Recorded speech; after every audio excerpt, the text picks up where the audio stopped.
Quando o Rabino Natan explicava sobre a duplicação do Yom Tov, que é uma invenção da diáspora por um problema que existia e não existe mais, porque hoje a gente tem calendários, tem alta precisão, relógios que nos indicam o horário corretamente, tem internet, meu Deus do céu, sei direitinho quando é o Hag, é só perguntar para alguém em Israel. Mas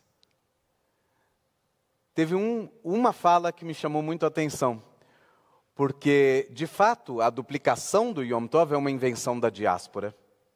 Mas no caso de Shemini Atzeret, que é Simchat Torah em Israel, a gente duplicou e jogou o Shemini Atzeret, que é uma invenção de Israel, no segundo dia, que é a invenção da diáspora.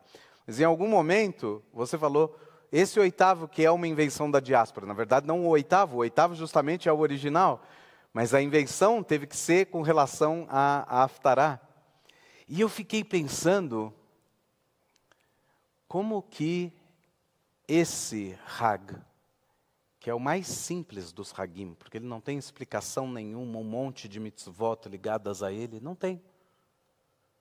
Sukkot a gente passou 7 dias tendo que saber em que sílaba de Rodu ou de Ana Hashem a gente precisava sacudir o lulav, para que direção e assim por diante.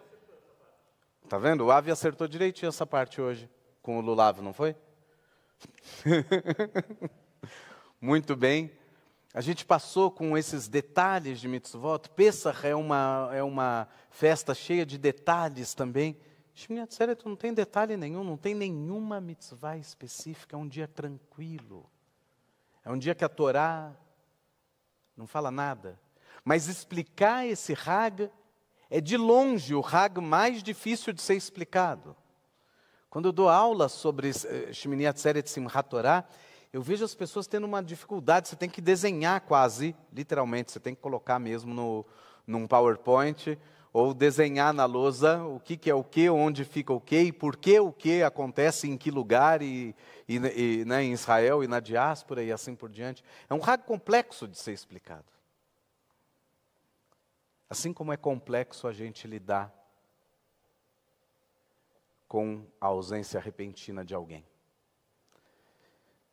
Todos aqueles de nós que perdemos alguém na vida, a gente se depara falando no tempo presente o tempo todo da pessoa que se foi. Não é imediato que você começa a falar, minha mãe dizia. A gente continua durante muito tempo dizendo, minha mãe sempre diz. A gente diz, meu pai sempre me ensina que, mesmo que ele já tenha ido. Por que a gente continua entendendo essa ausência como não ausência? A gente continua entendendo e, de certa forma, acreditando dentro da gente que essa ausência física é só física, mas a presença continua de alguma forma. A gente acredita de formas diferentes. Pode ser que tenha alguém que acredite que realmente a alma da pessoa continua aqui, do meu lado.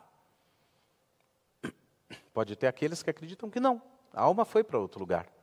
Mas isso não significa que eu não sinta a companhia dela através da memória, através de tudo que foi ensinado. No Talmud, quem estuda o Talmud, e uma discussão do Talmud, qualquer que seja, não é uma discussão específica, eu não estou me referindo a nada específico. Muitas vezes, a gente tem a impressão que os sábios estão conversando entre si. Disse o rabino fulano, respondeu o rabino fulano. Só quando a gente estuda sobre as gerações e gerações de sábios, a gente vê que muitas vezes esses dois rabinos estão 2, 3, 4 gerações separados um do outro. E como pode ser que um falou e o outro respondeu? De vez em quando o Talmud diz, Rabban Gamliel Haya Omer, que muitas vezes a gente traduz como Rabban Gamliel dizia ou costumava dizer. exageraria, apesar de que o hebraico não tem essa construção, eu acho que é um futuro do pretérito. Rabban Gamliel Haya Omer é, Rabban Gamliel diria. Não é costumava dizer.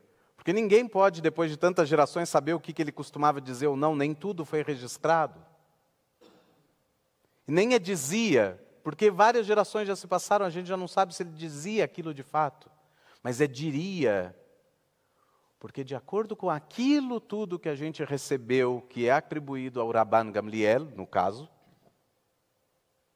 de acordo com tudo aquilo que a gente conhece dele, a gente pode dizer seguramente, mesmo que ele nunca tenha dito tal coisa, a gente pode dizer seguramente, ele diria isso, como a gente fala das nossas avós, dos nossos avós, dos nossos pais. Meu pai diria tal coisa, mesmo que ele nunca tenha dito, você sabe o que ele diria. Minha mãe diria tal coisa, você sabe o que ela diria.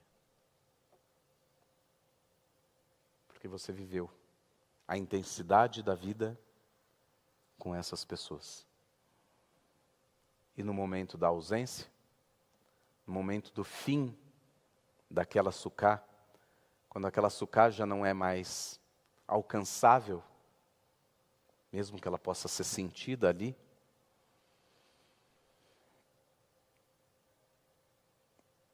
a gente sabe direitinho o que diriam aqueles se aquela vida tivesse continuado nesse plano. Shemini Atzeret, que se torna esse Hag simples, sem nenhuma mitzvah específica, a sombra de Sukkot, porque ele é datado em relação a Sukkot. A Sukkah não pode ser desmontada ainda porque é Yom Tov, ela está lá, mas a gente não tem nenhuma obrigação de sentar na Sukkah, fazer brachot e assim por diante. Shemini Atzeret nos lembra que sim, essa vida continua em outro plano, de um modo quase inalcançável, mas que pode ser resgatado a todo instante. Porque nós tivemos e fomos agraciados com a honra de viver ao lado dessas pessoas que, embora não estejam mais aqui, nós sabemos direitinho o que elas diriam.